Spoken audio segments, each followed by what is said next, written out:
جی ابھی تک تو سوال نہیں آیا کوئی، تو آپ کا سوال جو خلاصہ کرا رہا ہوں باقی ہے، قرآن کا ہی باقی ہے نا، تو قرآن تو بالکل اینڈ میں ہی کرایا تھا، اور بالکل وہ تو بیسک ہی کرایا تھا میں نے، اس میں کوئی بہت مشکل چیز نہیں تھی، تو انشاءاللہ اس کو پڑھ لیں، نہیں سمجھ میں آتا تو آپ پوچھ لیں. ہاں جی، اگر سوال نہیں ہوں گے تو میں کرا دوں گا، آج اگر سوال نہیں ہوئے تو میں کرا دوں گا. جی بھائی عثمان افراہیم بھائی آپ کا سوال تھا، وہ مائک دیتے ہیں ان کو. جواد آپ نے کیا ریکویسٹ کی تھی مجھے یاد نہیں ہے. اچھا شیخ، میں نے کہا تھا کہ شیخ عزیر شمس کہتے ہیں کہ فلسفہ اور کلام کو ایک اسٹڈی کرنا چاہیے. تو انٹرنیٹ پہ جتنی ریسورسز ہیں یا تو وہ شیعہ کی ہیں یا پھر اشاعرہ یا ماتوریدیہ کی ہیں، جتنی بھی میں نے سرچ کی. تو آپ سے میں نے کہا تھا کہ ہمیں یہ اگر آپ یہ بتا دیں کہ یعنی کس لیول پہ جا کے ہمیں اس چیز کو اسٹڈی کرنا چاہیے اور ہمیں کن ریسورسز کی طرف جانا چاہیے، کیونکہ میں نے جن کو بھی سنا ہے زیادہ تر شیخ ابن تیمیہ کو ہی ریکمینڈ کرتے ہیں. اچھا لیکن ہم کیسے تدریج کے ساتھ اس میں آگے یعنی ریسرچ کر سکتے ہیں اور کس لیول پہ جا کے ہمیں اس کو سٹارٹ کرنا چاہیے. تو اس لیے اگر ایک منہج ہمیں واضح ہو جائے گا تو ہم بہت سی گمراہیوں سے بچ جائیں گے، کیونکہ میں نے جتنے بھی سرچ کیے ہیں یا تو شیعہ ہیں اور یا پھر اشاعرہ یا ماتوریدیہ کی سورسز انٹرنیٹ پہ. دیکھیں بنیادی اس میں بات یہ سمجھیں، میں بالکل اس کو سمرائز کر کے بتاؤں گا. فلسفہ، علم کلام یا منطق، یہ جتنے عقلی علوم ہیں نا، اس میں یہ بات صحیح ہے کہ گمراہ کن لوگ جو ہیں وہ زیادہ آگے ہیں، ٹھیک ہے، اور ان آلات کو استعمال کر کے وہ دین اسلام میں خرابیاں پیدا کرتے ہیں اور فساد پیدا کرتے ہیں، جس میں سے اولین درجہ جو ہے وہ اسماء صفات کی تعطیل اور تعویل اور اس کا انکار ہے. ٹھیک ہے، تو یہ فلسفے، منطق وغیرہ کے یہ نتائج جو ہے وہ برآمد ہوئے تھے، جس کے لیے پھر شیخ الاسلام ابن تیمیہ رحمہ اللہ اور اس سے پہلے امام احمد ابن حنبل جو ہے وہ اٹھے تھے. امام احمد ابن حنبل رحمہ اللہ نے الرد علی الجہمیہ والزنادقہ اس پر جو ہے وہ کتاب لکھی تھی اور معتزلہ پر رد کیا تھا. اور اس کے بعد امام ابن تیمیہ رحمہ اللہ اٹھے، پھر اس کے بعد ابن القیم رحمہ اللہ اٹھے، اور ان جو لوگ عقلی علوم کو استعمال کر کے ایتھیسٹ کا رد کرتے ہیں، ایتھیسٹ کا رد کرنے کے چکر میں وہ اسلام کی شکل کو بگاڑ دیتے ہیں. ٹھیک ہے، تو انہوں نے کہا ابن تیمیہ رحمہ اللہ وغیرہ، ان کا جو منہج ہے وہ یہ ہے کہ آپ بالکل جو ہے وہ دین کی دعوت کا کام کریں، آپ جو ہے وہ اسلام آگے پھیلائیں، ایتھیسٹ کا رد کریں، لیکن منہج جو ہے وہ آپ نے قرآن و سنت کا اپنانا ہے. دیکھیں اللہ اور اس کے رسول نے جو دین اسلام کی جس طریقے سے دعوت دی ہے، اس سے بہتر کوئی دعوت دے سکتا ہے؟ نہیں. تو آپ یہاں وہاں دائیں بائیں پھر کے اسلام کو کیوں ثابت کرنا چاہتے ہیں جبکہ قرآن و سنت نے ہمیں ایک منہج دیا ہوا ہے؟ ٹھیک ہے، بیسک بات یہ ہے. اب رہی دوسری بات، یہ ہے کہ دوسرا سوال یہ ہے کہ بھائی ہمیں ایک کافر کے ویپن سے آگاہ تو ہونا چاہیے نا. کافر کا ویپن کیا ہے؟ وہ جس کو وہ عقلیات، فلسفہ یا کلام کہہ رہا ہے. ٹھیک ہے، آج کے دور میں اگر میں کہوں تو کافر کا ویپن کیا ہے جس کی وجہ سے وہ دین اسلام میں اعتراضات پیدا کر رہا ہے؟ فلسفی ہے، سائنس ہے. ٹھیک ہے، age of reason and science. تو اب دوسری بات یہ ہے کہ بیسک بنیادی بات کیا ہے کہ کافروں کو ہم نے دین اسلام کی طرف کنونس کرنا ہے، ایتھیسٹ کو ہم نے کنونس کرنا ہے، تو منہج نبوی صلی اللہ علیہ وسلم وہ اختیار کیا جائے گا. رہی بات یہ کہ ہمیں مخالفین پر رد کرنا ہے، تو یہ کیسے پتا چلے گا؟ دو چیزیں ہیں، میں آپ کو پہلے بھی شاید بتا چکا ہوں دین کی دعوت کے میدان میں، ایک ہے دفاع اور ایک ہے رد، اٹیک اینڈ ڈیفense. ٹھیک ہے، ڈیفenس کے لیے آپ کو دین کا علم ہونا لازمی ہے، تبھی آپ شریعت کی حفاظت کر سکیں گے. رد کے لیے آپ کے مخالفین کے ویپنز اور ان کے اوزار کا علم ہونا لازمی ہے، جو کہ فلسفہ اور کلام اور منطق اور سائنس ہے. تو لہٰذا جب آپ رد کے مقام میں اترتے ہیں نا، رد کے مقام میں یہ بات یاد رکھیے گا بہت کم لوگ ہی اترتے ہیں، کیونکہ رد کے مقام میں آپ کو دینی علوم کا ہونا گہرائی کے ساتھ، قرآن حدیث کا علوم کا ہونا ضروری ہے، اور سامنے والا جس میزائل سے فائر کر رہا ہے نا، اس میزائل کی ٹیکنیکلٹیز بھی آپ کو پتا ہونی چاہیے. تو آپ پتہ کر سکیں کہ بھائی یہ میزائل جب فائر ہوگا نا تو یہاں ہوگا یہاں نہیں ہوگا, یا تبھی آپ اٹیک کر سکیں گے دشمن پر. تو اٹیکنگ پوزیشن کے لیے آپ کو سامنے والے کے فلسفے کا پتہ ہونا چاہیے. اب ابن تیمیہ رحمہ اللہ نے بھی یہی کیا کہ جو باطل فلسفہ تھا اس کو پڑھا, لیکن اس کو پڑھ کے دین اسلام ثابت نہیں کیا, اس کو پڑھ کے کیا کیا, رد کیا, فلسفہ کا رد کیا. یعنی سیکولر ایجوکیشن پڑھی, کس لیے پڑھی؟ سیکولر ایجوکیشن پر رد کرنے کے لیے. سیکولر ایجوکیشن اس لیے نہیں پڑھی کہ اس کے ذریعے میں قرآن کو ثابت کرنے بیٹھوں. سمجھ آ رہی؟ یہ دو بنیادی فرق ہیں. اب رہی بات یہ ہے کہ ہم کیسے, اگر کوئی شخص, آپ کا سوال آیا, اگر کوئی شخص جو ہے وہ اس رد کے میدان میں اترنا چاہتا ہے تو وہ علم کلام اور فلسفہ اور یہ سب کیسے پڑھے؟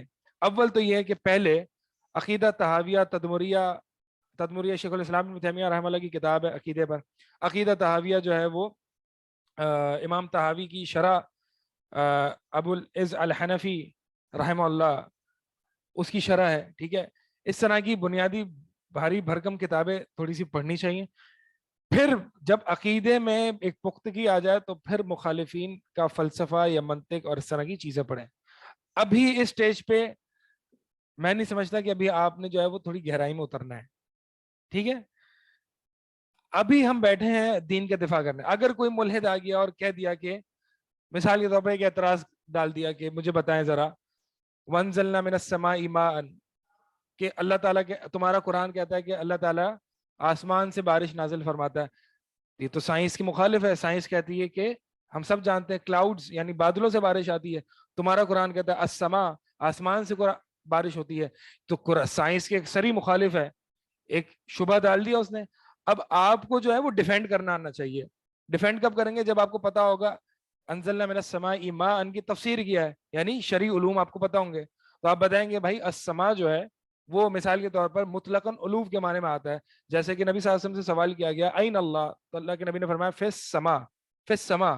تو یہ مراد نہیں تھا کہ بلو اسکائیز میں ہے اللہ, بلکہ ہم آسمان اس بلو اسکائی کو کہتے ہیں نا عربی میں, اس کو یہ عربی میں جو ہے وہ اس بلو اسکائی پر بھی اطلاق ہوتا ہے السماء کا, بادلوں پر بھی اطلاق ہوتا ہے, مطلق بلندی پر بھی اطلاق ہوتا ہے.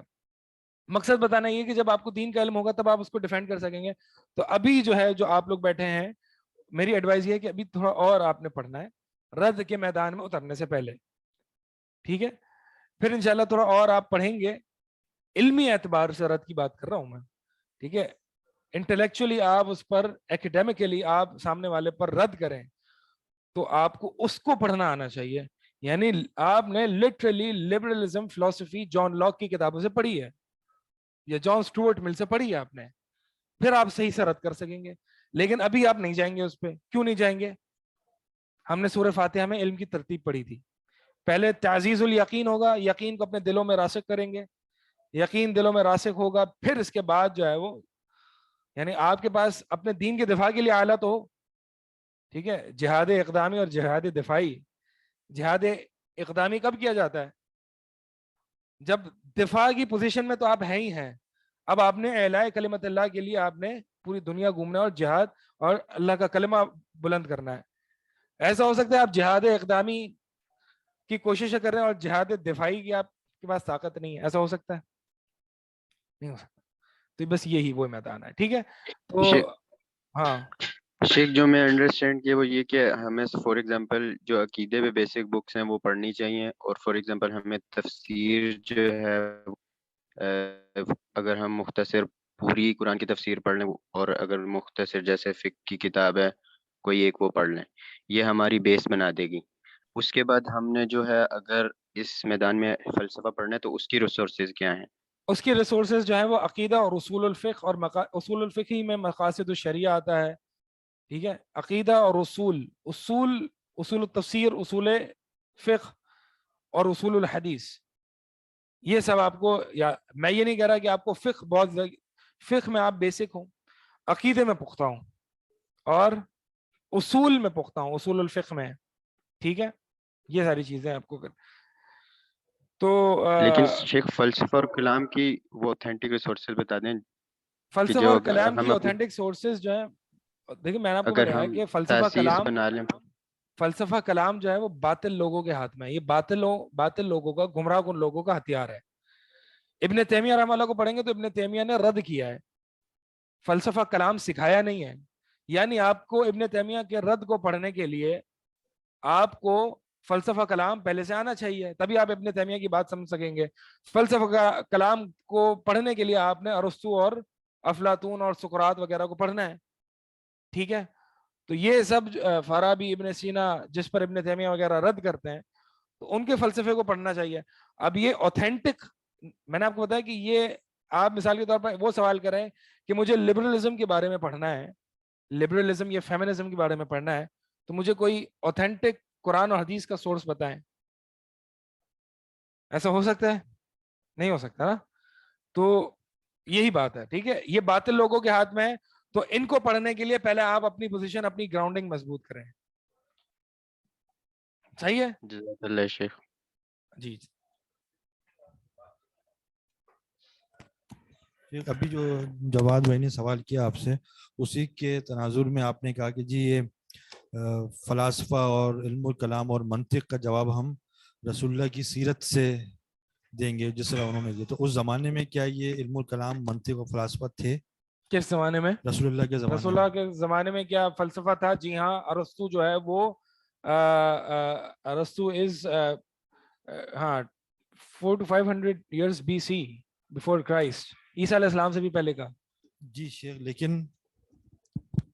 لیکن رسول اللہ کا جو رد کیا مشرکین اور کفار مکہ نے یا یہود نے، کیا وہ فلسفے سے کیا تھا، منطق سے کیا تھا، علم الکلام سے کیا تھا، یا صرف باس بعد الموت اور اللہ تعالیٰ کی بدانیت پہ کیا تھا؟ فلسفہ کیا عقلی یعنی وہ ان کے مطابق وہ جو ہے وہ یہود نے جو رد کیا وہ لاجک سے کیا تھا.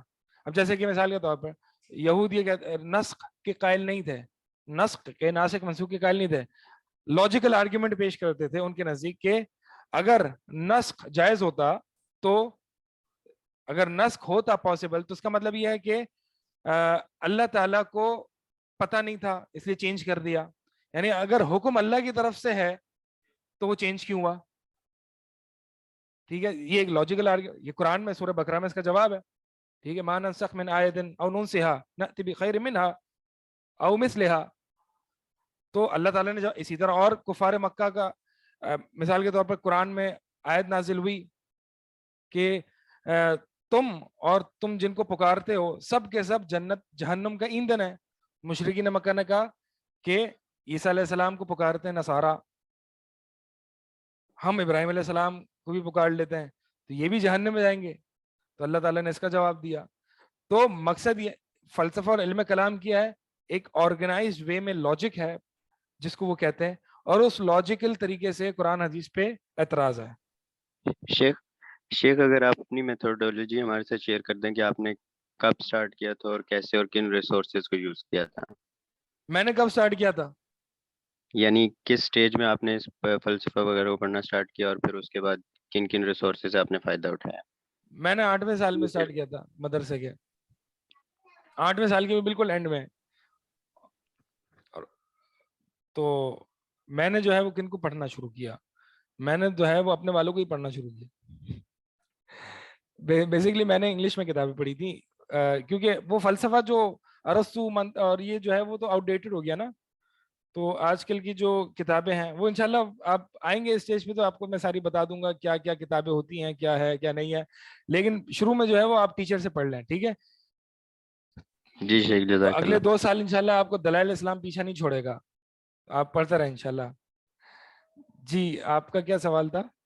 آپ کا ہو گیا تھا نا سوال؟ اصل سوال کیا آپ کا. اچھا ایک سیکنڈ، اس سے پہلے جو ہے مجھے ایک سوال نے تنگ کیا تھا کلاس کے آخر میں بالکل سوال ہوا تھا، ان جیسے ہی ملتا جلتا سوال تھا. جی سوال ہے سسٹرز کو. شمسی کے لیکچر میں، شیخ عزیر شمسی کے لیکچر میں انہوں نے ایک ابن تیمیہ کی کتاب کا نام بتایا تھا جو کسی نے لکھی ہے ان کے کلام کے منہج کے اوپر. سو اگر وہ جو بھائی پوچھ رہے ہیں اس لیکچر کو دیکھیں تو اس میں انہوں نے ایک کتاب کا حوالہ دیا ہے. شیخ عزیر شمس کی میں نے آپ کو میں نے ایئر 5 میں نے کہا تھا کہ شیخ عزیر شمس کے 2 لیکچرز ہیں ابن تیمیہ اور رحمہ اللہ پر. کیا ٹائٹل ہے ان کا؟ ابن تیمیہ کا منہج کلام کے اوپر. ابن تیمیہ کا منہج کلام کے اوپر 2 ویڈیوز ہیں. ٹھیک ہے, تو جو بھائی سوال کر رہے ہیں کہ ابن تیمیہ رحمہ اللہ کا کیا منہج ہے کلام کے اوپر, وہ آپ دیکھ لیجئے. جی مجھے ایک سوال جو ہے وہ تنگ کر رہا تھا کلاس کے بعد بھی, اور وہ یہ تھا, میں نے جو ہے وہ پچھلی کلاس میں بتایا تھا کہ ہم اہل البدع کو نہ سنیں. ٹھیک ہے, ہم اہل البدع کو نہ سنیں. تو مزمل آپ نے سوال کیا تھا کہ پھر وہ بھی یہی کہتے ہیں کہ وہ اوروں کو نہ, یعنی ہم کہتے ہیں کہ ہمارے علماء کے علاوہ آپ دوسروں کو نہ سنیں, تو وہ بھی تو یہ کہتے ہیں کہ یعنی دوسرے جو جتنے فرقے ہیں ہر فرقہ یہی کہتا ہے کہ ہمارے علماء کے علاوہ آپ دوسروں کو نہ سنیں. تو بھائی آپ ایک کنسسٹنسی لیول پہ آؤ نا, آپ ڈبل سٹینڈرڈ کیوں اپناتے ہو؟ اپنے بارے میں تو کہتے ہو کہ دوسروں کو نہ سنیں, اور دوسرے فرقے جو ہوتے ہیں ان کے بارے میں یہی اصول نہیں اپناتے, یعنی کہ آپ اپنے والوں کو سنیں اور ہم ان کو کہتے ہیں بلکہ آپ دوسروں کو بھی سنیں تاکہ آپ کو حق پتہ چلے. تو یہ ایک ڈبل سٹینڈرڈ نہیں ہے. ٹھیک ہے, آپ کا بھی یہی ہے. اچھا, یہ مجھے جو ہے وہ ایک تھوڑا سا کلاس کے بعد میں اس پہ سوچتا رہا. بہرحال میں پچھلی کلاس میں جواب دے کے گیا تھا اس کا, لیکن صحیح سے ایلیبوریٹ نہیں کیا تھا میں نے, اور شاید آپ لوگوں کو اس کا کنیکشن سمجھ میں نہ ہے. ہاں میں نے یہ کہا تو سیکولر کوشچن ہے. ہاں دیکھیں, اس میں ایک بات یہ سمجھیں, جو ہمیں قرآن حدیث میں اور سلف میں, اور بلکہ نبی صلی اللہ علیہ وسلم کی حدیث سے, تورات کے ورقے والی جو حدیث ہے عمر رضی اللہ تعالیٰ عنہ والی, ٹھیک ہے, تو ہمیں یہ عموماً صحابہ اور نبوی منہج ملتا ہے کہ ہم نے غلط شبہات کو یا اہل البدع کو ان کو نہیں سننا.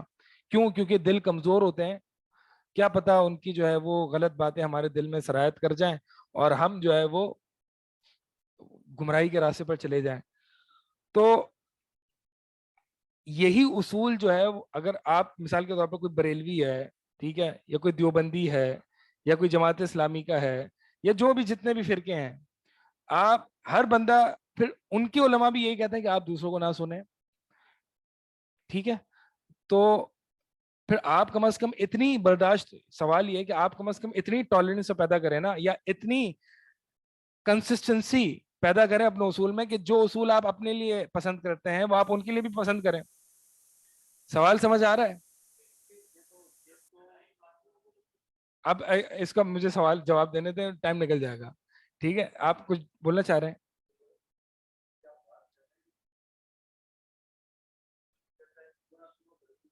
یہ کسی میں بھی پانی جاتی. ابھی ہم اپنی بات کر رہے ہیں, ان کو چھوڑ دیں, ابھی ہم اپنی بات کر رہے ہیں. تو یہ انکنسسٹنسی ہے یا نہیں, سوال یہ ہے. انکنسسٹنسی کا مطلب کیا کہتے ہیں؟ انکنسسٹنسی کو تضاد, یعنی آپ کے اپنے اصول میں تضاد ہے.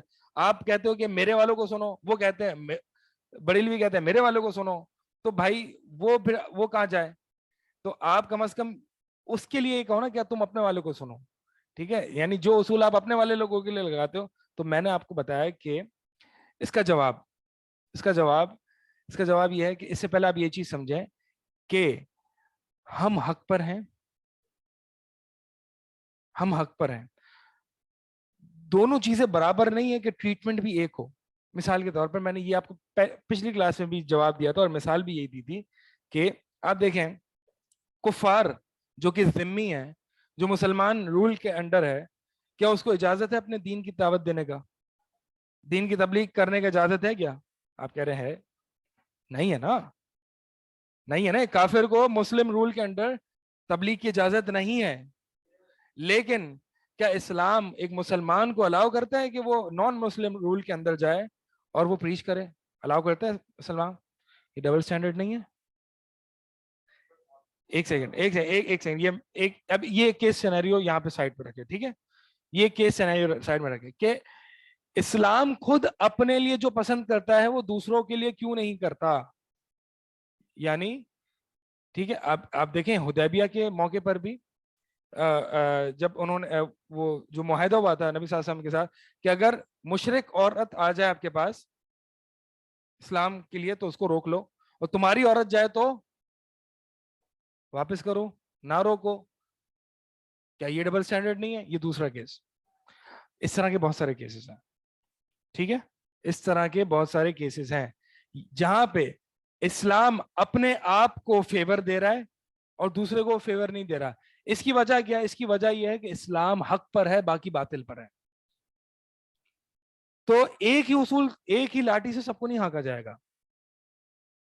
یہ آپ کو جب مسلم اور کافر کے کانٹیکس میں جب یہ بات سمجھ میں آ جائے تو اب آپ اس کو فرقوں پہ اپلائی کریں. آپ کے پاس جو منہج ہے قرآن حدیث کا, اصول الاستدلال کا, کہ تقلید نہیں کرنی ہے, اولیاء اللہ کو نہیں پکارنا ہے, گریو ورشپنگ نہیں کرنی ہے, آپ کو مجھے یہ بتائیں, آپ کو اس پہ ذرہ برابر بھی شک ہے کہ مردوں کو پکارنا مدد کے لیے یہ شرک نہیں ہے؟ اس پہ کسی کو شک ہے؟ اس پہ سب کو یقین ہے کہ مردوں کو پکارنا یہ شرک ہے؟ سب کو یقین ہے؟ ٹھیک ہے. یعنی جو آپ کے پاس عقیدہ جو آپ کو پہنچا ہے وہ یقین ہے. ٹھیک ہے. اب آپ اس ایک یقین پر ہیں تو اب آپ یہ نہیں کہیں گے یار میں دوسری طرف جھانک کے تو دیکھوں, ہو سکتا ہے وہ صحیح ہو. کیونکہ جو شخص یقین پر ہوتا ہے وہ پھر دائیں بائیں جھانکنے کے لیے نہیں پھرتا کہ ہو سکتا ہے یار میں غلط ہوں. یہ جو ہو سکتا ہے میں غلط ہوں, یہ آپ کی یقین پر کو کمپرومائز اور انڈرمائن کر رہا ہے. یہ بات امپورٹنٹ ہے, اس کو سمجھیں. ایک سیکنڈ, میں پہلے اپنی پوری بات کنوے کر دوں. ٹھیک ہے, اس سے اور اوپر جائیں. اللہ کے رسول محمد رسول اللہ صلی اللہ علیہ وسلم اللہ کے سچے رسول ہیں, یقین ہے آپ کو؟ اب آپ قادیانی کے پاس جاتے ہیں اس لیے کہ میں ذرا تحقیق کر لوں, ہو سکتا ہے میں غلط ہوں, اگرچہ 99.99% میں صحیح ہوں, لیکن یہ پاسبل ہے کہ میں 0.0001% غلط ہوں. آپ کا ایمان داؤ پہ لگ گیا اگر آپ نے یہ کہا کہ ہو سکتا ہے محمد رسول اللہ کے بعد غلام احمد قادیانی نبی ہو, اگرچہ میں اس کو 0.0001% پروبیبلٹی دیتا ہوں. آپ کا ایمان داؤ پہ لگ گیا, شک آ گیا, داؤ پہ لگ گیا. تو یعنی جس چیز پر آپ, جس پوزیشن پر آپ دلائل کی بنیاد پر اعلی بصیرہ یقین پر ہیں, اس کے بعد آپ کے پاس یہ گنجائش نہیں بچتی کہ آپ یہ کہیں کہ میں ذرا تحقیق کر لوں, ہو سکتا ہے اگرچہ اس کا امکان دور ہے, ہو سکتا ہے میں غلط ہوں. جب یہ آپ نے ڈاؤٹ کا وہ دے دیا نا امکان, تو اس کا مطلب آپ کا یقین نہیں ہے. اب یہ بات سمجھ لی آپ نے. اب یہ بات کہ جس توحید پر آپ ہیں, اللہ ہی معبود ہے, پکارنا, نظر و نیاز, سجدہ اللہ کو, رکوع اللہ کو, نظر و نیاز اللہ کے نام پہ, نماز روزہ سب اللہ کے نام پر, طواف اللہ کے نام پر. ٹھیک ہے, اس کے علاوہ کسی اور کے لیے یہ عبادت کے فعل انجام دینا یہ شرک اکبر ہے. یہ دلائل کے ساتھ آپ یقین پر ہیں, صحیح ہے. اس کے مخالف جو بات کرتا ہے اس کو آپ گمراہ کہتے ہیں, گمراہ ہے وہ صحیح راستے پر نہیں ہے. جب آپ نے یہ طے کر لیا, یہ مراد نہیں کہ آپ تکبر کر رہے ہیں جی آپ ہی صحیح ہیں, نہیں. ابراہیم علیہ السلام نے بھی کہا تھا نا اپنے والد صاحب سے کہ مجھے اللہ تعالیٰ نے حق دکھا دیا ہے, یہ کوئی تکبر والا معاملہ نہیں ہے, یہ اس فقیر پر اللہ کا احسان ہے. اب مجھے دکھا دیا, میری ڈیوٹی بھی لگا دی کہ میں نے جو ہے وہ دوسروں کو بھی دعوت دینی ہے. تو اب اگر آپ کو حق پر یقین ہے اپنی پوزیشن پر, میں اصول الدین کی موٹی موٹی بات کر رہا ہوں, یہ جو فرقے بنتے ہیں نا اصول الدین کی بنیاد پر بنتے ہیں, یہ رفع الیدین کرنا نہ کرنا اس کی بنیاد پر فرقہ نہیں بنتا. ٹھیک ہے, یا ہاتھ کہاں باندھنا ہے اس کی بنیاد پر فرقہ نہیں بنتا. فرقہ اصول الدین میں اختلاف کی بنیاد پر بنتا ہے. شرک کیا ہوتا ہے کیا نہیں ہوتا اس میں اختلاف ہو گیا تو فرقہ بن جائے گا. اتباع سنت کیا ہوتا ہے کیا نہیں ہوتا, کس حد تک ہوتی ہے, اس میں اختلاف, فرقہ بن گیا. صحابہ کے عمومی منہج پر کوئی صحابہ کو گالیاں دینے والا ہے, کوئی صحابہ, فرقہ بن گیا. اصول الدین میں اختلاف کی بنیاد پر فرقہ بن گیا. اب آپ کو جب اصول الدین میں اپنی پوزیشن پر یقین ہے اور سامنے والی پوزیشن پر آپ کو یہ یقین ہے کہ وہ گمراہ ہے, تو اب آپ یہ پوزیشن اپنا ہی نہیں سکتے کہ میں اس کو تحقیق کے لیے پڑھ رہا ہوں. پہلی بات. رد کرنے کے لیے پڑھا ہوں وہ الگ بات ہے, تحقیق کے لیے پڑھا ہوں کہ ہو سکتا ہے میں غلط ہوں دوسرا صحیح ہو, اس لیے آپ نہیں پڑھ سکتے. کیونکہ جو مومن ہوتا ہے وہ اعلیٰ بصیرہ مومن ہوتا ہے, اس کو اطمینان ہوتا ہے. الا بذکر اللہ تطمئن القلوب, یہ اسی کانٹیکس میں آئی, پیچھے کافروں کا ذکر ہے کہ مومن جو ہوتا ہے نا وہ اللہ کے ذکر یعنی قرآن حدیث سے وہ مطمئن ہو جاتا ہے. پچھلی آیت میں جو ہے وہ کفار نے آیت مانگی تھی کہ کیوں آیت کوئی نازل نہیں ہوتی, تو اللہ تعالیٰ نے فرمایا مومن تو وہ ہوتا ہے کہ یہاں وہاں کی جو ہے وہ نہیں گھوم رہا ہوتا, مومن کو جو ہے بس قرآن حدیث مل جائے اس کے لیے وہ آیت ہے, اس سے اس کا وہ مطمئن ہو جاتا ہے, وہ دلیل ہے اس کے لیے. لہٰذا جب آپ نے یہ مان لیا کہ آپ حق پر ہیں اور وہ باطل پر ہے, تو اب کیا اصول ایک ہی اپلائی ہوگا اس پر اور آپ پر؟ نہیں. صحیح ہے, میں یہ بات آپ کو پچھلے اس میں سمجھانا چاہ رہا تھا, بہرحال ٹائم بھی کم تھا میں سمجھا نہیں پایا. تو لہٰذا یہ ڈبل سٹینڈرڈ نہیں ہے. مسلمان ہے, اللہ کی طرف سے اس کے پاس اتھارٹی ہے کہ وہ جہاد فی سبیل اللہ کرے, اور مطلب مسلمان تلوار کے زور پر اگر اسلام پھیلائے تو یہ حق, ایک کافر تلوار کے زور پر اپنا باطل پھیلائے تو یہ غلط. کیوں؟ کیونکہ دین اسلام حق پر ہے اور وہ باطل پر ہے. ہم زبردستی اسلام پھیلا سکتے ہیں کیونکہ ہم حق پر ہیں. زبردستی سے مراد یہ ہے کہ ان کو پہلے دعوت دی جائے, قبول نہ کرے تو جزیہ قبول نہ کرے تو قتال. آج کا ماڈرن ورلڈ اس کو زبردستی کہتا ہے کہ بھائی ہم کیوں پے کہہ رہے ہیں ٹیکس, ہمیں فریڈم ہونی چاہیے. ہم کہیں گے تم کرو کیونکہ ہم حق پر ہیں, تم باطل پر ہو, تو تمہارا اور ہمارا کوئی تقابل نہیں ہے. صحیح ہے, تو اسی طرح فرقوں میں بھی یہی قانون اور قاعدہ چلے گا. شیخ ابھی آپ نے کہا کہ اصولوں میں اختلاف, تو میرا کوشچن تھا کہ خبر احاد میں اختلاف کرنے سے بھی کیا فرقہ بنے گا یا نہیں؟ دیکھیں میں نے اپنی جو اس میں سیشن ہوا تھا نا اختلاف العلماء کا, اس میں نے بتایا تھا کہ فرقہ کب بنتا ہے. اب جیسے کہ خبر احد یا اس میں جو ہے وہ اگر کئی ایک ایسا عالم آپ کو مل جاتا ہے جو خبر احد کو عقیدے میں حجت نہیں مانتا, فقہ میں مانتا ہے, لیکن باقی اس کے تمام اصول جو ہیں وہ اہل السنہ کے مطابق ہیں, تو پھر وہ جو ہے وہ اہل السنہ سے وہ فرقہ نہیں بنتا. فرقہ بنتا ہے کہ مثال کے طور پر اصول الدین میں ایک الگ موقف اپنا لیا اور اس موقف کو اپنا کے ایک موومنٹ یا جماعت کھڑی کر دی اور فالوئنگ بن گئی, یہ فرقہ ہو گیا. آپ دیکھیں امام حافظ ابن حجر ہیں, امام سیوطی ہیں, اسماء صفات میں کہیں نہ کہیں انہوں نے تعویل کی ہے, لیکن آپ دیگر ایز اے ہول دیکھیں گے تو یہ شیخ الاسلام ابن حجر جو ہیں یہ اہل السنہ کے اصول پر قائم ہے, اور جہاں پہ انہوں نے تعویل کی ہے تو اس کی بنیاد پر کوئی ایک گروپ نہیں بنا لیا, یہ اپنے آپ کو اشریت سے جو ہے وہ منسلک نہیں کر لیا.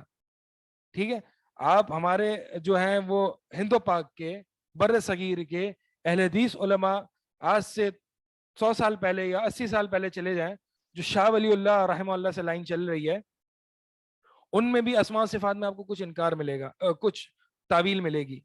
ٹھیک ہے, لیکن چونکہ اصول میں وہ اہل الحدیث اور اہل السنہ ہے, اس لیے ہم وہ فرقہ نہیں ہے, اور انہوں نے اپنی بیٹھ کے ایک جماعت نہیں بنا لی.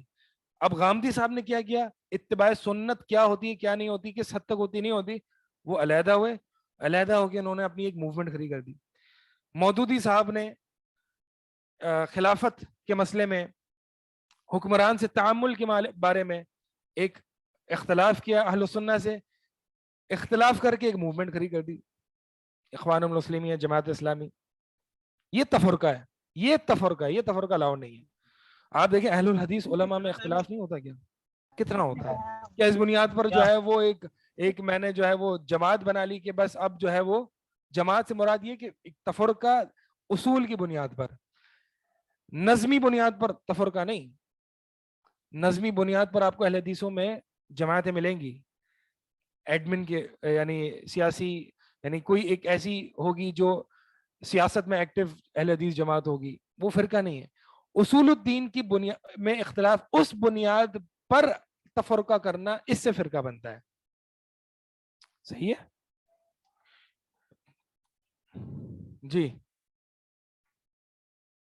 لیکن جب میں ایک سیکنڈ شہباز بھائی, ایک سیکنڈ, سوال یہاں پہ ہے پہلے. جی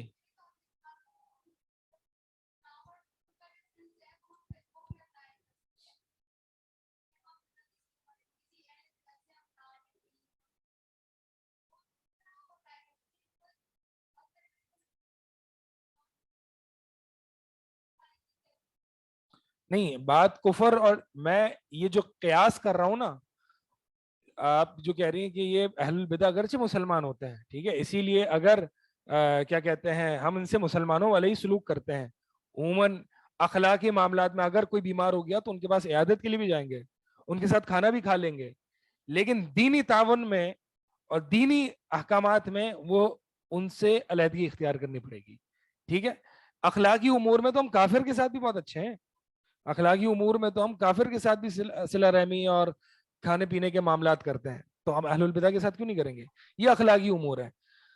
تو آپ یہ کہہ رہی ہیں کہ سوال یہ ہے کہ یہ کافروں والا معاملہ آپ کیوں کہہ رہے ہیں کہ جیسے جو آپ نے کافر اور یعنی آپ نے یہ کہا, میں کافروں والا معاملہ نہیں کر رہا, میں کہہ رہا ہوں کہ جیسے کہ ایک طرف ہم مسلمان اور دوسری طرف کافر ہیں, حق اور باطل کا تقابل ہے, تو اسی طرح اہل السنہ اور اہل البدع میں حق اور باطل کا تقابل ہے, کافر اور مسلمان کا تقابل نہیں ہے.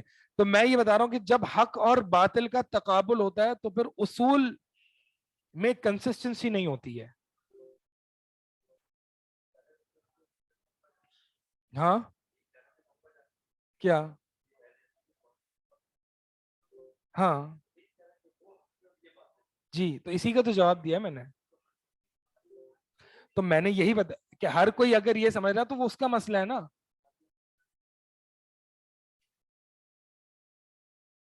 ہاں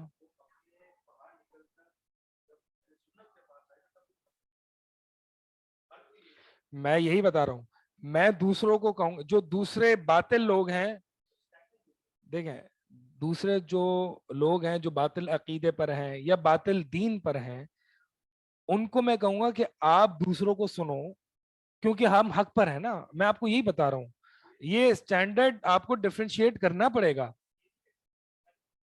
آپ مثال کے طور پر آپ یہ بتائیں کہ آپ ایسی چیز جس پر آپ کا کٹر یقین ہو, آپ کہیں گے نا, آپ اس کی دعوت بھی دیں گے. آپ یہ تو نہیں کریں گے ہاں ٹھیک ہے آپ بھی صحیح ہیں, آپ اپنی جگہ اپنے علماء کو سنتا رہے, میں اپنی جگہ جو ہے وہ صحیح ہوں.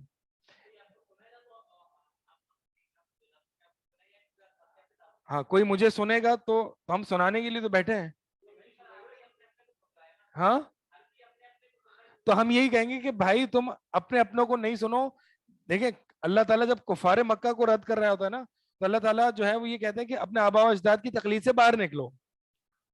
جب وہ باہر آ کے اسلام کی طرف آ جاتے ہیں, پھر جو ہے وہ ان کو یہ نہیں, پھر ان کو یہ پابند کیا جاتا ہے کہ شکوک و شبہات میں زیادہ کان لگانے کی ضرورت نہیں ہے,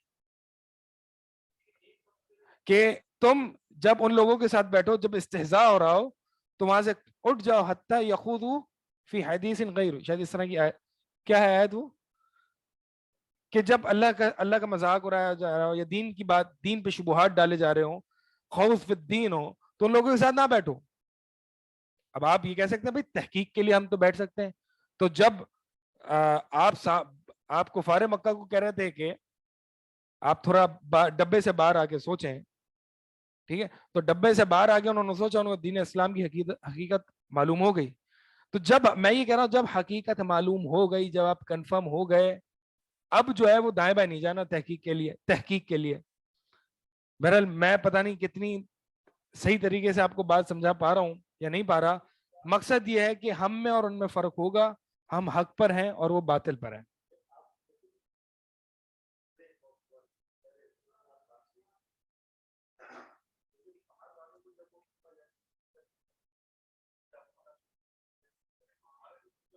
دیکھیں وہ غلط کر رہے ہیں نا, تو ہم کیا کریں؟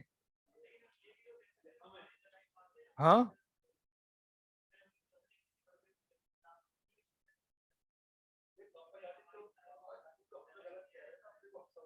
تو غلط کہہ رہے ہیں تو ہم یہی کہیں گے کہ بھائی آپ کم از کم سن تو لیں, آپ کم از کم کتاب التوحید کو پڑھ تو لیں, آپ قرآن کو ترجمہ کے ساتھ پڑھ تو لیں, یہ کہیں گے نا ہم.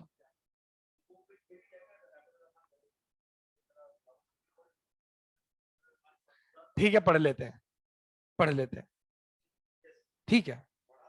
تو مناظرہ جو ہے وہ اسی لیے ہوتا ہے نا, مناظرہ اسی لیے ہوتا ہے, ڈیبیٹ اسی لیے ہوتی ہے کہ ٹھیک ہے آپ کے پاس جو موقف ہے وہ آپ پیش کرو اور میرے پاس جو ہے وہ میں پیش کروں گا.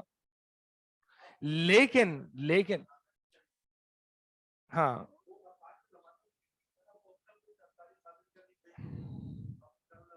لیکن بہرحال میں مقصد بتانا یہ ہے کہ میں یہ اپنی اصول نہیں بتا رہا، یہ قرآن حدیث کا منہج ہے کہ شکوک و شبہات میں آپ نے کان نہیں لگانے، ٹھیک ہے.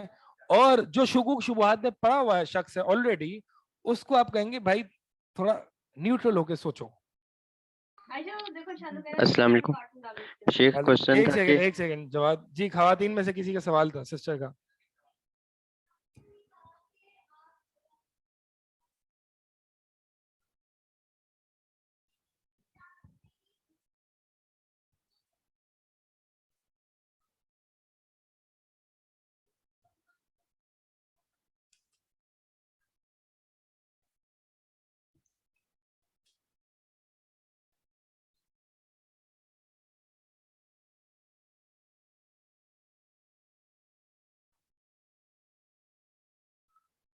مجھے آواز صحیح سے نہیں آ رہی ہے.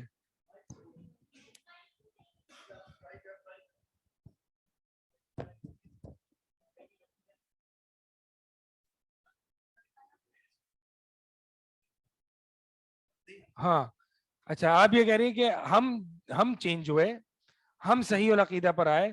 وہ ہم اس لیے آئے کیونکہ ہم نے دوسرے علماء کو، دوسرے مکاتب فکر کے علماء کو سنا. تو میں یہی بتا رہا ہوں نا کہ آپ غلط عقیدے پر تھے، آپ نے حق کو سن لیا. لیکن اگر آپ حق پر ہیں پھر آپ باطل کو سن رہے ہیں، تو پھر میں یہ کہہ رہا ہوں کہ آپ نے حق پر آنے کے بعد باطل کو نہیں سننا. ہاں میں یہ بات سمجھ گیا کہ دیکھیں بات وہی ہے. آپ میرے شروع کے اصول کو سمجھیں گے کہ آپ کو یہ ابھی بھی انکنسسٹنسی ہی لگ رہی ہے، اور میں یہ سمجھانے کی کوشش کر رہا ہوں. میں کہہ رہا ہوں کہ ہاں میں ہوں انکنسسٹنٹ، لیکن میں کیوں ہوں؟ کیونکہ یہاں پہ جو ہے وہ دونوں ویریبلز ایکول نہیں ہے، ایک طرف حق ہے ایک طرف باطل ہے. جب دونوں ویریبلز ایک طرف ایکول ہو تو اصول میں کنسسٹنٹ ہوتے ہیں، لیکن جب سامنے حق اور دوسری جگہ باطل ہو تو پھر حق کے لیے اصول الگ ہوگا، باطل کے لیے اصول الگ ہوگا. اب جو بات آپ کی ہے کہ بھائی وہ جو دوسرے فرقے میں بندہ ہے نا، تو اس کے بیچارے کا کیا قصور ہے؟ وہ تو یہی بھائی اس کا اللہ کے ساتھ معاملہ. میں جنت جہنم کا فتویٰ نہیں لگا رہا یہاں پہ. اس کا دعوت کیسے پہنچائے؟ آپ اپنی بات کہیں، ٹھیک ہے، دعوت پہنچے گی. وہ آگے سے بھیج دیں اپنے عالم کی ویڈیو کہ بھائی نہیں سنیں آپ کسی کو، ٹھیک ہے، تو آپ کہیں بھائی سنیں، آپ حق کو سنیں، ٹھیک ہے. میں جو بیان کر رہا ہوں اس کو کم از کم سن لیں، ٹھیک ہے. تو کیوں میں یہ کیوں کر رہا ہوں؟ میں حق پہ ہوں. تو غلط سمجھ رہا ہے نا. مجھے ایک بات بتائیں، چلے اس دائرے کو تھوڑا سا وسیع کریں تاکہ آپ کو اصول سمجھ میں آئے. ایک طرف مسلمان ہے ایک طرف ایتھیسٹ ہے. سنیں ابھی آپ سنیں،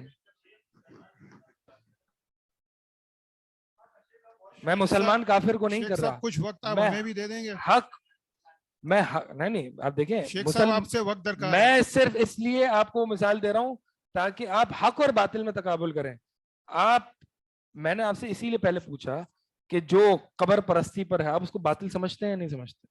نہیں سمجھتے؟ آپ نہیں سمجھتے؟ شرک سمجھتے ہیں، باطل سمجھتے ہیں.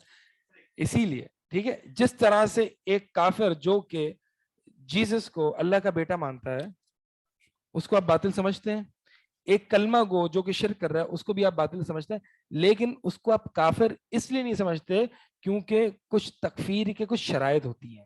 اس نے کلمہ پڑھا ہوا ہے، ٹھیک ہے، وہ قبلہ فالو کرتا ہے، وہ نمازیں پڑھتا ہے، ایک جگہ جو ہے وہ اس کا عقیدہ درست نہیں ہے، اس عقیدے میں آپ اس کو باطل سمجھتے ہیں؟ جی ہاں سمجھتے ہیں. تو اب ٹکراؤ تقابل حق اور باطل کا ہے. اب مسلمان کافر کو اب چھوڑ دیں، حق اور باطل کا تقابل ہے. ایک سیکنڈ، اب مجھے دوسروں کے سوال لینے دیں، شیخ صاحب مجھے دوسروں کے. جی جی شیخ صاحب جب تک مکمل نہ ہو تب تک آپ جو ہے انٹرفیرنس کہیں سے نہ آئے، ٹھیک ہے.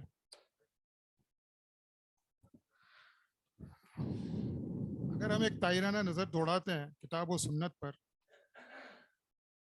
اقرا سے لے کر والناس تک اسی ماحول میں، تو ہم دیکھتے ہیں کہ رسول اللہ صلی اللہ علیہ وسلم کے پاس یا اللہ تعالیٰ سے متعلق سوالات آ رہے ہیں اور آپ سن رہے ہیں اس کو سما کر رہے ہیں. اس سماعت کے بعد ہی آپ جو ہے ان کو یا اللہ کی طرف سے ان کو جواب دیا جاتا تھا.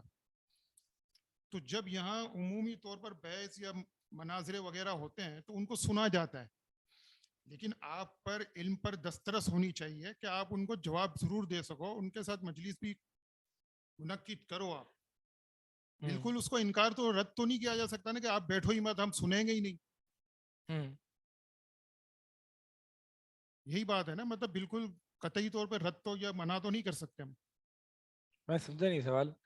ایک یہ میرے خیال میں اکثر لوگوں کا جو اشکال ہے نا اس کو میں حل کر دوں. یہاں پہ بھی آیا ہوا ہے, وہ بھی تو کہے گا کہ میں حق پر ہوں اور آپ اپنے عالم کو نہ سنیں. بھائی تو ایک کافر بھی تو یہ کہے گا کہ آپ مسلمانوں کو نہ سنیں. لیکن ہم ادلہ سے اس کو مطمئن کریں گے نا, کوشش آپ کریں دیکھیں, گے. آپ پہلے تو ایک بات بتائیں, آپ جو اہل حق میں سے ہیں نا, آپ کی کمٹمنٹ دلیل کے ساتھ ہے, آپ کی کمٹمنٹ گرو کے ساتھ نہیں ہے. آپ کی کمٹمنٹ کیا ہے؟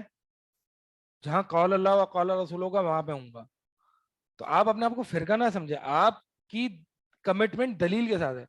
ٹھیک ہے, آپ اس کو یہی بتانے کی کوشش کریں بھائی اسلام کی کمٹمنٹ دلیل کے ساتھ ہوتی ہے.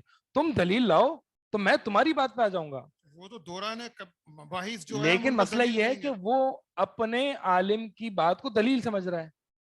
ٹھیک ہے, اب میں نے اس کا میں نے جواب دہی نہیں اختیار کرنی. اگر وہ اپنے آپ کو یہ سمجھ رہا ہے اور آخرت میں اس کے اوپر کیا حکم ہوگا مجھے نہیں پتا, میں بھی یہ بات کر رہا ہوں, تو یہ تو آپ مجھے بتائیں نا, سیکولر یا ایتھیسٹ جو ہے وہ یہی بالکل یہی اعتراض ہے نا, یہی کرتا ہے کہ ایک ہندو جو پوری زندگی جو ہندو گھرانے میں پیدا ہوا, ٹھیک ہے, اس نے وہ بڑا ہوا ہندوازم پر اور یہ ساری اس کو, اور وہ ہندوازم کو بالکل صحیح سمجھ رہا ہے, تو بھائی آپ اس کو کیسے کہہ سکتے ہو کہ وہ غلط ہے؟ ٹھیک ہے, یہ بین ہی وہی سوال ہے. میں نے اس لیے آپ کو مسلمان کافر کا کمپیریزن کر کے بتایا. اب میں یہ کہہ رہا ہوں کہ بھائی اللہ نے فطرت میں دلائل رکھے. آپ مجھے بتائیں, یہ آپ اس طرح کی بات کرتے ہیں کہ بھائی دلیل کے ساتھ کمٹمنٹ ہے, قول اللہ و قول رسول کے ساتھ ہے, تقلید منع ہے. آپ کو یہ بات کیوں اپیل کرتی ہے؟ آپ کی فطرت میں ہے کہ ہماری کمٹمنٹ قول اللہ و قول رسول ہے, ہماری کمٹمنٹ فرقہ نہیں ہے, ہماری کمٹمنٹ سہروردی اور قادری چشتیوں کے ساتھ نہیں ہے. ہماری اسی لیے تو اپیل کرتی ہے نا کہ ہماری فطرت میں ہے یہ بات. ٹھیک ہے, تو بات یہی ہے کہ یہ آپ ٹینشن چھوڑ دیں کہ وہ کیسے دین حق پر آئے گا, اس کے پاس یہ آپ کا کام نہیں ہے, یہ اللہ کا کام. اللہ نے آپ کو جو مکلف کیا وہ یہ ہے کہ آپ نے حق کی جستجو کرنی ہے. ٹھیک ہے, اور آپ کے اندر بہت سارے دلائل رکھیں, کائنات میں بہت سارے دلائل رکھیں. پھر جب آپ حق پر آ جائیں, سیٹسفائی ہو جائیں, مطمئن ہو جائیں, تو پھر اس کے بعد دائیں بائیں نہ جھانکیں.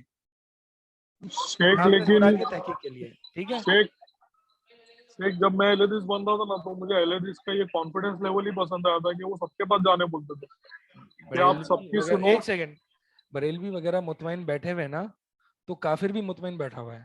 کل حزب بما لدیہ فرحون. اللہ نے یہی فرمایا ہے کہ ہر گروہ جو ہے جو اس کے پاس ہے وہ سیٹ ہے, وہ سیٹسفائیڈ ہے.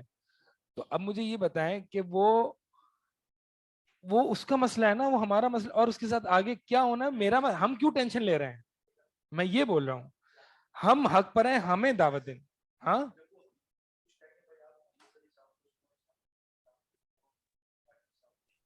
السلام علیکم. ہاں, میں نے آپ کو بتایا کہ آپ مختلف اصول اپنائیں گے کیونکہ آپ حق پر ہیں. بالکل, بہرحال مجھے سمجھ میں نہیں آ رہا آپ لوگوں کو اس چیز پہ اتنی مشکل کیوں ہو رہی ہے, لیکن بہت آسان سے یہ اصول ہے. ٹھیک ہے, السلام علیکم ورحمۃ اللہ وبرکاتہ. شیخ وعلیکم السلام ورحمۃ اللہ وبرکاتہ. شیخ آپ کی اگر اجازت ہو تو میں ایک مثال پیش کرنا چاہ رہی ہوں جو میرے سامنے ہوئی تھی. جی جی, چھوٹی شیخ سی, جو کہ آپ بالکل جو چھوٹی ہے, جی بالکل یہی ٹاپک سے ریلیٹڈ ہے. شیخ ایک میرے ہی کزن ہے شیخ, وہ کہ الحمدللہ سلف تھے, یعنی ماشاء اللہ سے وہ دین کے دائی کے ساتھ تھے, والنٹیئر کا ورک کرتے تھے, ساری چیزیں تھی. دین وہ سعودی جاب چلے گئے اور ان کو ایسا فرینڈ سرکل ملا کہ وہ درگاہ پرست تھے. پتا نہیں شیخ جب وہ واپس آنے کے بعد ہمارے گھر میں انہوں درگاہ پرستی کی تبلیغ کرنے کی کوشش کر رہے تھے کہ اولیاء اللہ صحیح ہے, ان کے جو مثال تھا, ان کا سمجھانے کا طریقہ تھا کہ واقع سوچ, یعنی ہم لوگ خود پریشان ہو گئے کہ ایک انسان حق سے کیسے پھسل سکتا ہے جبکہ ایجوکیٹڈ ہے وہ بھی, ماشاء اللہ سے ایسا نہیں ہے کہ سمجھدار نہیں ہے, لیکن یہ آپ کی بات اتنی گہری اور حق ہے کہ وہ بالکل پھسل گئے وہ چیز سے کہ کئی وقت تک تو ہمیں ڈر ہی تھا کہ یہ شاید اب واپس نہیں آئیں گے حق پر، لیکن پھر اللہ نے ہدایت دی، پھر وہ دین اسلام میں یعنی ہلو جڑے، لیکن ان میں ایک شک و شبہ پیدا ہو گیا جو آپ بتانا چاہ رہے ہیں کہ اگر ہم کسی اور کو سنیں گے تو ہم میں وہ چیز آ سکتی ہے. بس یہ شیئر کرنا تھا شیخ. جزاک اللہ خیر. آپ دیکھیں نا اللہ کے نبی صلی اللہ علیہ وسلم کی حدیث جو ہے وہ عمر رضی اللہ تعالیٰ عنہ وہ اعتراض کر سکتے تھے کہ اللہ کے نبی ہم حق پر ہیں، ہم یہ کنفرم ہے، ٹھیک ہے، تو آپ ہمیں ان کی کتابیں پڑھنے سے منع کر رہے ہیں اور اہل کتاب کو کہہ رہے ہیں آپ ہمارا قرآن پڑھیں. صحیح حدیث ہے، صحیح حدیث ہے. تو کیوں یہ آپ ڈبل کیوں سٹینڈرڈ اپنا رہے ہیں؟ بھائی اسی لیے اپنا رہے ہیں کیونکہ ہم حق پر ہیں. میں شروع سے اتنا بڑا جو مقدمہ رکھا نا وہ اسی لیے رکھا کہ ہمارے لیے جو رولز اپلائی ہوتے ہیں نا وہ ان کے لیے نہیں ہوتے، کافر کے یا باطل کے لیے. کافر کو آپ کو چڑ ہو جاتی، باطل کے لیے جو رول اپلائی ہوتا ہے وہ حق کے لیے نہیں ہوتا. ہماری کمٹمنٹ ہے حق کے ساتھ، جہاں دلیل حق کی طرف لے جائے گی ہم وہیں پہ جائیں گے. ٹھیک ہے شیخ ایک لاسٹ کوشچن کر لوں جی، آپ لوگ جائیں. شیخ کوشچن یہ تھا کہ فار ایگزامپل ہم اگر بریلوی دیوبندی کو غلط سمجھتے ہیں تو کیا ہم اس لیے ان کو اسٹڈی کر سکتے ہیں کہ کیا جو ہم اسٹڈی کر رہے ہیں وہ واقعی صحیح ہے کہ نہیں، وہ باطل پر ہیں بھی کہ نہیں، تاکہ ان پہ حق سے ہم یعنی میں دیکھیں جواد میں آپ کو یہی بتا چکا ہوں. اتنی بڑی جو کلاس رکھی نا اس پہ وہ یہی تھی کہ آپ کو اگر کسی پوائنٹ کسی عقیدے پر یقین ہے نا تو پھر آپ کے ذہن میں عثمان بھائی آپ کو میرا کسی کوشچن یہ بات ہے پر کہ کیا یقین ہے تو ان آپ کے کو یہ بارے میں ذہن میں سوال آنا چاہیے کہ شاید میں غلط، وہ میں جو ہے وہ بات نہیں شیخ میرا جب کوشچن رد ہے کہ کرنا ہو، کیا جب مجھ وہ سے الجھنا ہو تب آپ اسٹڈی کریں گے نا، ورنہ کیا وہ مائک واقعی بند ہو گیا. باطل. جی آپ مجھ سے جواب آپ بعد میں پوچھ لیجیے گا، مائک بند کر دیا ہے. ٹھیک ہے چلیں.